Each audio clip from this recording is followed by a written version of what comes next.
Hi, my name is Elizabeth DuPre. I'm a postdoctoral fellow at Stanford University, and today I'm so excited to be here with you as part of the NeuroAI educational course at OHBM 2023. Today, I'm going to be presenting the lecture portion of my talk on aligning representations across individual models. During the live portion on July 22nd, I'll also be presenting the hands-on notebook content, and this will also be distributed online in addition to this recording. So let's get right into it. Why are we interested in aligning representations across individual models? Well, for a start, in NeuroAI, this space quite broadly, we're rarely comparing apples to apples. And perhaps this is obvious if you stop and think about what does NeuroAI really mean, right? So we have biological neurons and artificial neurons. And although people have tried to draw rough correspondence between the two, at a very broad level, it's obvious that there's no direct one-to-one mapping between biological and an artificial neuron. But, rather than thinking so abstractly, we can even stop and think about the specific data modalities that we're using for NeuroAI, that is both the biology and the artificial components. In terms of biology, we know that there are strong challenges to inter-individual comparisons. And for this example, I'll focus just on human brains, but the analogy holds at any scale and any modality. So we know, and we've known about as long as human neuroscience has been a field, that normalizing to a standardized anatomical space, does not fully address intersubject variability. So here on the right, I have an example of just one brain region that shows significant variability across subjects. So this is Heschel's gyrus, which is located in auditory cortex. And in the majority of the population, it presents as a single gyrus, as you can see here on the left, hence the name. But if we actually look on the right, you can see that along the spectrum, there's also some individuals who show a complete duplication of this gyrus. That is, whereas the majority of the population shows one Heschel's gyrus, they actually show two. And so if we want to make comparisons between individuals with one Heschel's gyrus versus two Heschel's gyri, it's not obvious how to do so. There's no average gyrus that we could compare to that would fully capture both of these kinds of variability. And this makes it really difficult because if we want to compare activity in person one to person two, what is the right mapping to assign if there's no direct one-to-one correspondence? If we look at artificial neural network instances, we may think that we're in the clear because we've left behind the messiness of biology and moved in silico. But in fact, we see that similar challenges can exist as well in this space. So depending on the class of artificial network you're looking at, there's different ways to examine this.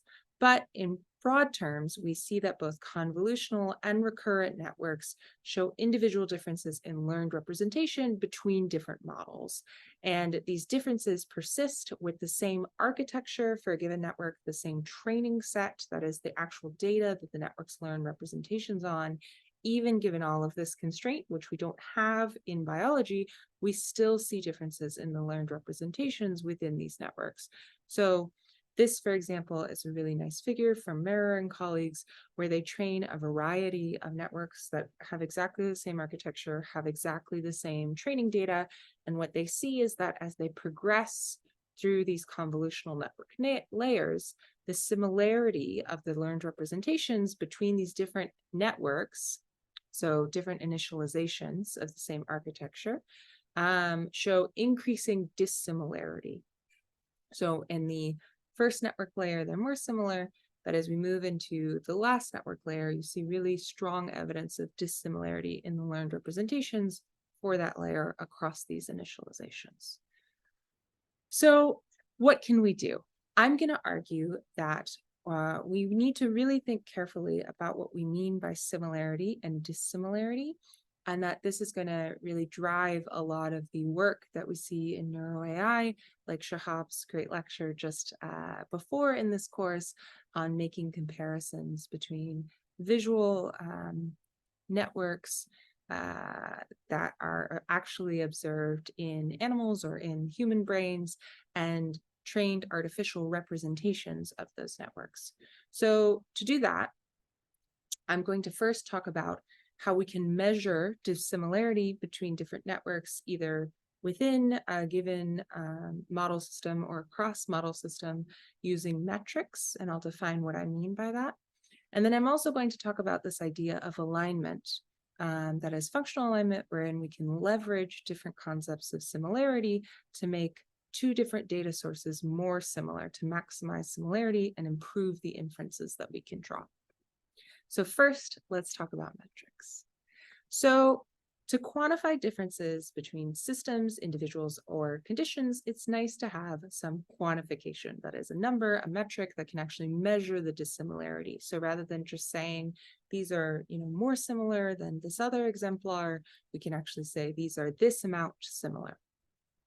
This makes downstream analyses much more feasible. And you can think of it in this kind of framework. So this is an older figure that I've adapted for neuroscience. And here what you can see is if we look at two different individuals, we can think of these as two different systems. If we expose them to the same variety of stimuli, in this case, face, place, body, and tool, we can see that in each individual, the exact location of those representations are slightly different. So if we were to just directly compare the two spaces, we would be confused and say that there's very little similarity, but the relative distance between each of these different stimulus classes is preserved between our different individuals. So the distance between face and place is preserved in individual 1 versus individual 2. And this is really important because this means that we can actually start thinking about these distances as a means by which we can quantify how similar or dissimilar two different systems are.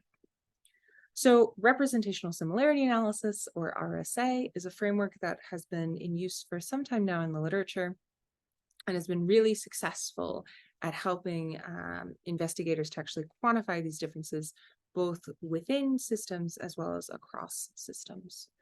So what RSA is really doing is it's comparing these observed representational geometries. So just like that figure I showed you before, between the shape of the distances in one system and the shape of the distances in another system.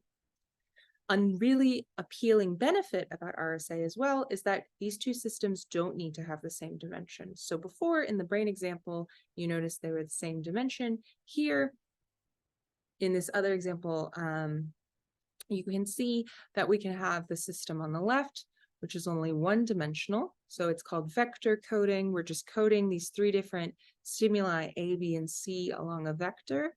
Whereas in the second system, we're actually coding in two-dimensional space. So we can look at the difference between A and B and C. And then what we're carrying forward when we compare these systems is what's the relative difference, what's the relative distance within each of these spaces between system 1 and system 2. And this is really nice because now we are not confined to only looking at systems of the same dimensionality. This is particularly helpful in NeuroAI when we want to do something like compare between a trained artificial neural network and a biological network, where just as if we saw in the toy example of a biological and artificial neuron, we expect that things will have very different dimensionalities. This being said, RSA is still a very active area of investigation within this framework, because the original proposal for how to actually calculate these distances was to use the correlation distance. However, correlation is not a true metric, and I'll explain what I mean by that in a second. But because it's not a true metric, this can actually make downstream analyses really complicated. So many times in RSA, what we'd like to do is say, okay, given this relative set of distances and this relative set of distances, I would like to say, relate those to behavioral features, or I would like to cluster them to identify groups that show different patterns of representational similarity. And just in using the correlation distance, we can't necessarily do that. Let's talk about why. So to talk about why, we have to define what a metric really is. And metrics are something that are inherited from this idea of statistical shape analysis. This is an old field in mathematics. And then they have three very broad properties. So two of which may seem pretty obvious if you stop and think about them. One is this idea of equivalence. So if the distance between A and B is 0, then A should equal B. They should have the same value. This seems relatively intuitive. Another is symmetry. Some things that we commonly employ as metrics actually break this. So, for example, if you're familiar with the KL divergence, it's a non-symmetric metric, which means it's not a true metric in this sense. However, it's often used in practice, much as RSA is often used in practice, but we have to be very clear about its caveats. So what symmetry really means is that whatever the distance is from A to B, that should be the distance from B to A. And if that's not true, then we need to be very clear about which distance we're measuring at all times in order to properly interpret what we've provided. The final property of a true metric is that it satisfies the triangle inequality. So this may be familiar from geometry, which you may have reviewed more or less recently, but just to review it briefly, what this effectively says is that if we know the distance from A to B, and we know the distance from A to C, then we should know that the distance between B to C follows the triangle inequality. So it's a set length that's equal to these two distances. If that's not true, then we have no information about how these two, B and C, are related to one another, even if we know completely the relationship between A and B and A and C. And what that really means is you may expect that two things are very close because these two distances are very small, but in fact, B and C could be wildly far apart. So it would be very misleading when you go to actually interpret this metric as a whole. And it's this particular property of metrics that correlation-based distances fail to satisfy.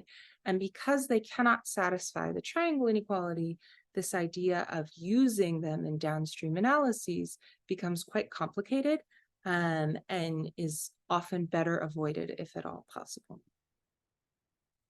So, given this trouble, what can we do? Well, we'd still like to be able to quantify the differences between individuals and conditions, and we know that correlation-based distances may not be the appropriate metric to do that, to measure the dissimilarity in a robust way that we can carry forward.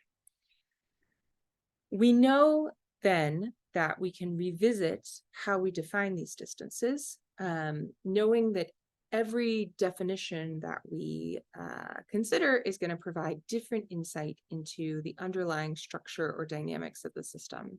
And let me show you what I actually mean by that. So here, for example, is one alternative metric to correlation-based distance, which is quite popular actually in some subfields, known as the orthogonal Procrustes distance. So if you imagine two systems, X and Y, here they're lovely little strips, just because that's a bit more fun to visualize. What you can imagine is that if X and Y have roughly the same shape, but as you can see from their reflections on the ground, not exactly the same shape. If you then go and try and calculate the orthogonal Procrustes distance between these, what it's going to do is it's just going to use rotation. So it's say, how can I rotate Y to look more like X? And you can then calculate, what is the mismatch after these rotations, and you get a number. And this number is calculated from orthogonal Procrustes, which satisfies the true definition of a metric. So you can take it forward and use it for any downstream analyses. However, all this metric does is account for rotations. And you can imagine that there are other things that you would like to know. For example, you may say, okay, I'd like a property that allows my representations to be rotated in space, but maybe also some representations I'm okay if they're a little bit smaller and others are a little bit larger, so long as within those geometries, the relative distances are always preserved. In that case, you may be interested in something like CCA, which is the canonical correlation analysis based distance. And this is also going to be invariant to linear transformations. So this is not only going to give us this rotational alignment that we had seen before, but it's also going to give us benefit of linear transformations. And now we can see that we have a very different distance value than we had with just the orthogonal progressities. So each of these metrics give us different insights into the system. And as investigators, what we need to be aware of is what properties are we really okay with versus not okay with. So are we okay with any linear transformation? Are we okay with only a subset of linear transformations? Are we okay with non-linear transformations and trying to interpret that space? These are all things that we have to think about when we're comparing representations. So luckily, there's been a lot of really good work in this space already, really thinking in NeuroAI about what it is exactly that we want to be comparing when we're comparing representations. So this is a lovely figure from Kornblith and colleagues in which they published in ICML a couple of years ago. And so here what you're seeing is this is the self-similarity matrix for a trained neural network. So you see two different initializations on each axis. So this is initialization 1, this is initialization 2, and these are the layers, the ascending layers from lowest to highest. And here it's the same, ascending layers from lowest to highest, just in the second initialization. And you can see that it's color-coded by the similarity of the representations obtained at each layer between the two initializations. So what you can see is that with a CCA-based metric, it seems like the early layers are quite similar and the later layers are quite dissimilar. And what Kornblith and colleagues wanted to know is that they proposed a relative sanity check of when we look at two different initializations of the same network trained on the same data, what we'd really like to see is a really high diagonal. So we want to see that each layer is most similar to itself between the two different initializations, and that other layers are dissimilar. And they noticed that CCA didn't quite satisfy this. They then compared linear regression, which is another technique that Shahab might have mentioned in his talk. And what they see is slightly more correspondence along the diagonal, but they also see some slightly weird features. Like here we see that the last layer is maximally similar in the second representation across, and in the first representation, it's quite dissimilar. So they weren't quite happy with either of these procedures, which were pretty standard in the field at the time for convolutional neural networks. They then compared support vector CCA, which is a version of CCA that first does a dimensionality reduction. They saw similarly, it didn't give good performance. And then they compare their own method, centered kernel alignment, with both a linear and a radial basis function kernel. And they see that indeed they start to see the diagonal pattern that they had been looking for. So they use this as a relative sanity check to say, the properties of representations that CKA looks for is invariant to are the kinds of properties that are important in an AI and a NeuroAI context quite broadly. So, as I said, there's a lot of really good work in this space, and that's really what we're going to try and draw from to think about how we use our metrics and compare representations. One thing to note is that metric-based results have and continue to provide really important insights across all fields of NeuroAI and several other fields as well within this framework of RSA, and work to define rigorous metrics is actively ongoing. However, as I mentioned before, each metric is only going to provide one perspective on the underlying representation. So another thing that we might be interested in doing is to directly compare the neural systems themselves and by leveraging that similarity. So rather than just calculating the distance after orthogonal progressities or CKA or any other method, can we actually use a transformation that maximizes that similarity and then take the data and perform new analyses on it? Luckily, this is exactly the idea behind alignment. So I'm going to talk a little bit about that now. Now, when we calculate similarity for any given metric, we can use that similarity as something that we're trying to maximize, and then calculate a transformation. And so once we have that transformation in hand, we can actually directly compare the neural systems. So if we go back to this example between these two different individuals, you may remember that last time I talked about comparing the difference between place and face in terms of their distance within their space. But if you really look at the whole system, what you can see is that this shape is quite similar to this shape. So what if we just rotated this to map onto this? And then we could actually directly compare, by using this rotation, we could directly compare this set of voxels with this set of voxels. Whereas before, maybe if we tried to compare them only on spatial location, we would have seen very little similarity. Only this tool point overlaps in the space. So because alignment allows us to directly compare across these feature spaces, we can bring data from different individuals or different experimental conditions into the same functional space. Alignment is a bit more restricted in the metric space in that many forms of alignment require that the two different systems start with the same dimensionality. However, that's not strictly the case. And because we can now leverage data in the same space, we can do all kinds of things with it. Importantly, when we do an alignment, we can do it in a high or a low dimensional space, that is in the full data space or in a reduced version. We can use labeled or unlabeled experimental data, that is with or without knowing the correspondence between time points. And importantly, we can also take these alignments and use them in new data. So we usually recommend that you calculate your alignment transformation on one set of data and then actually apply it on a second set of data, so you know that you're not overfitting to a particular data set. So here's one example. This is a great illustration from DuPre and colleagues from Jim Haxby's lab. And what you can see is a very colorful version of the figure that I just showed you previously. But now rather than talking about faces, places, bodies, and tools, we're looking at different frames of Indiana Jones. So here that we see that across the two individuals, each frame activates the voxels with different relative activity patterns. And if we just place these into representational spaces, we may think there's no direct correspondence between the two.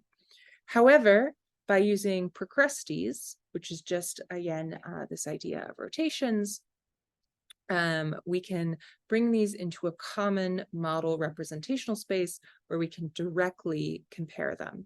And so this method and related methods, all of which leverage Procrustes, is actually known as hyperalignment and is a really powerful technique for learning transformations that maximize Procrustes-defined similarity and then using those transformations on new data to improve the inferences that we can draw between subjects. Another method that's related to this idea of alignment is the shared response model. So this was originally proposed by Chen and colleagues, and this really lovely illustration by Cohen et al. Shows how it works. So whereas with hyperalignment, we are working in the full data dimensional space, now what we're going to do is work in a reduced data dimensional space. So just as before, we assume that participants are all engaged in the same task, rather than, watching a movie or observing the same set of stimuli. In this case, it's just any shared task stimulus. We generate activity maps using whatever recording method you choose. And then this gives us different time courses of voxels by time. And what the shared response model is going to do is it's going to decompose these into two components.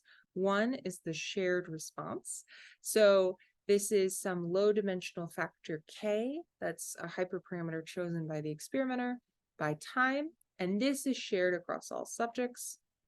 Then each subject has their subject-specific weight matrix, where it's again this low dimensional factor K by n voxels. So what you see is effectively this is a weighting for every subject of the shared response over time onto their particular voxel-wise map. And then you can take this voxel-wise map and use it as a transformation that you apply moving forward. So the shared response model is effectively trying to minimize the difference between this reconstruction and the original data for all subjects. And by minimizing that difference, we're maximizing the similarity in this space, which is related to ideas like PCA and CCA. And so this is another means by which we can look towards similarity.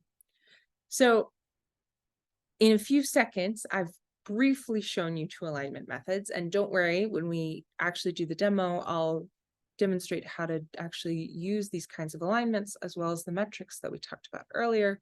But just as before with the metrics, the question becomes, how do we actually choose an alignment method? So again, this is something where we often need to look to the literature to see what methods have already been used in this space of NeuroAI, and which have been shown to meet the sanity checks, you could say, that show that it best respects the properties of the data. One consideration is that in all of the cases we've considered thus far, we're assuming alignment to a real known target, that is another data set that actually exists. However, much as with anatomical alignment, it may be appealing to instead align to something that doesn't exist, a reference of some kind, like the MNI templates, which are drawn by averaging large populations of adult brains. However, in the case of functional alignment, there's not yet a library of templates that we can consistently point to. This is actually an active research area. Many people are proposing ideas in this space, but there's not yet a widely accepted option. So thus far, all of the alignment methods are going to be individual to individual comparisons that I'm going to discuss, but this is a really active and emerging research area, so I would definitely encourage you to pay attention to this space because I think we can see a lot of exciting things to come here in just the next couple of years. All right. So that's all I wanted to cover in the lecture portion. Hopefully this orients you so you know what we're going to talk about in the hands-on when we get our hands dirty and start to actually calculate some of these metrics on real data, and then use a few of these metrics to align between different data sets, calculate alignments, and then use them on real data. So thanks so much. I'm looking forward to seeing you at the educational course.